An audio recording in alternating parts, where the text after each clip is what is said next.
কপালে থাকলে হার কি করবে রে বা চাচা সেগিদার তো সিংকারা হচ্ছে আজকে হামাকের সাথে আমরা গেছনু কালকা বিকেল বেলা হাসাই গাড়ি বিলের যেহেতু নৌকা বাইস হচ্ছে সেটা দেখার জন্য আনা অনেক শখ করে গেছনু যেহেতু সামনে থেকে কখনো নৌকা বাইস দেখিনি কিন্তু বা আমরা একদম হাসাই গাড়ি বিলের যায়ও নৌকা বাইসটা চোখের সামনে থেকে দেখে পাইনি।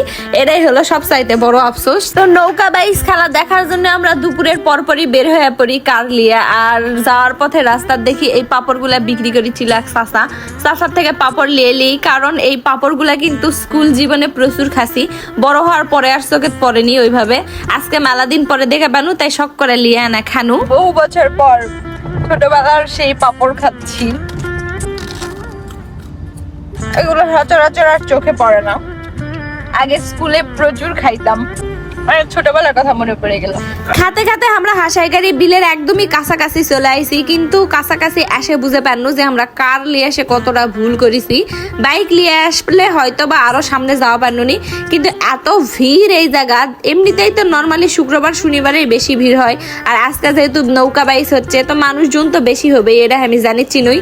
যার কারণে কিন্তু আমি চাইনি কার লিয়ে আসমু। তো তারপরেও যেহেতু আমাদের সাথে আজকে আমার ছোট ভাই আর আমার ভাগিনা ছিল, আর হালকা করে বৃষ্টি হচ্ছিল, এই জন্য আমরা চলে আইছি বাধ্য হয়ে কার লিয়ে।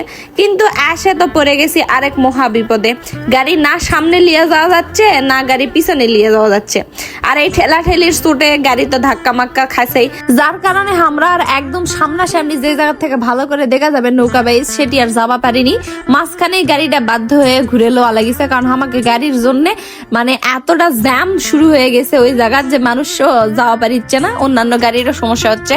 যার কারণে আমরা বাধ্য হয়ে আবার গাড়ি ঘুরে লি। কিন্তু এই যে দেখা পাচ্ছেন তোমরা এই জায়গাত কিছু বেয়াদব সোলপল, এতটা বেয়াদব যে রাস্তা দিয়ে হাটে যাওয়ার পথে গাড়ি হুদাই থাবা মারে বাড়ি মেরে চলে যাচ্ছে। মানে এদের কি কওয়া উচিত জানি না। যাই হোক, মনের কষ্ট মনে থুয়ে চলে আনো হাসাই গাড়ি বিলের থেকে অল্প একটু সামনে। আর কষ্টের চোটে বসে বাদাম খাচ্ছিল গাইস, কারণ ডাইস খেলা তো আর দেখতে পারবে না, এই জন্য বসে বসে বাদাম খাচ্ছি।